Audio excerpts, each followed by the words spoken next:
अस्सलाम वालेकुम जी। मैं हूं असद मलिक। बचपन से सुनते हैं जी कि पुत्र पैसा कमाना बड़ा सौखा है तो पैसा बचाना बड़ा औखा है। आजकल का दौर जी ये चल रहा है कि जी पैसा बचाना औखा तो बहुत दूर की बात है, बचता ही नहीं है जी आजकल जो हालात चल रहे हैं। और पैसा कमाना इतना मुश्किल कर दिया गया है पूरी दुनिया के अंदर। हम लोग डॉलर्स में पैसा कमा सकते हैं। हम लोग 2 लाख 3 लाख कमाना कोई मसला नहीं हमारे लिए।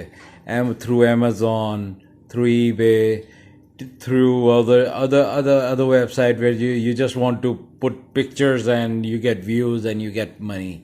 लेकिन एंड क्या होता है हमारा कि जी mode of payment ji PayPal है।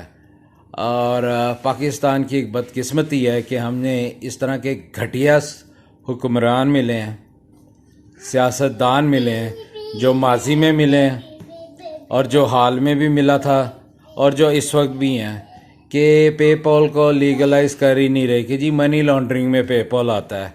अगर मनी लॉन्ड्रिंग में पेपॉल आता होता तो अभी पिछले 80 सालों में कितना को पेपॉल था यहाँ पाकिस्तान में, जिससे इन लोगों ने अपने पैसे बाहर के मुल्कों में भिजवाए। कितनी को मनी लॉन्ड्रिंग इन्होंने पेपॉल के थ्रू की। इनका एक ही अज़म है कि अवाम को गरीब रखो ताकि अवाम भिखारियों की तरह किसी को वोट दें कि जी हमारे हालात अच्छे हो जाएं। ये लोग चाहते ही नहीं कि अवाम एक अमीर हो सके। ये जो महंगाई है, अब मैं फॉर एग्ज़ाम्पल अगर मेरे पास पेपल अकाउंट लीगलाइज पाकिस्तान के अंदर है और मैं महीने का 4 लाख रुपया कमा रहा हूँ, मुझे ये महंगाई कुछ भी नहीं कहेगी। मैं एक अच्छी ज़िंदगी फिर भी गुजार सकता हूँ। लेकिन इस हुकूमत ने, इससे पिछली हुकूमत ने और जितनी भी हुकूमतें गुजरी हैं, मैं किसी हुकूमत का साथ नहीं देता क्योंकि ये पॉलिटिशियंस जितने भी हैं मेरी तरफ से फारिग हैं, वो भी फे से फारिग हैं। और पीछे मेरे बच्चे की आवाज़ आ रही होगी आपको, और मैं यही परेशान हूँ जब ये बच्चा बड़ा होगा और उस टाइम पे इस तरह के अगर हुक्मरान रहे तो इन बेचारे नई जनरेशन्स का क्या हालत होगी। हमें सोचना चाहिए, हमें कोई पटिशन देनी चाहिए, हमें कोर्ट्स में जाना चाहिए, हमें हमारी मोड ऑफ पेमेंट, हमारा हक है पेपॉल, हमें मिलना चाहिए। लोग कहते हैं जी पेपॉल से मनी लॉन्ड्रिंग होती। मैं आपको बताता हूँ, एक सीधी जट का असूल बता रहा हूँ कि जी एक जो छुरी होती है उससे आप प्याज, टमाटर, धनिया, पुदीना, लहसुन, गोभी, हर सब्ज़ी काटते हैं, उससे बंदा भी मरता है, मार सकते हैं आप। तो छुरी को क्यों नहीं बैन करते? ईंट मारने से सर भी फटता है, ईंट मारने से घर भी बनता है, तो ईंटों को भी बैन करो भाई।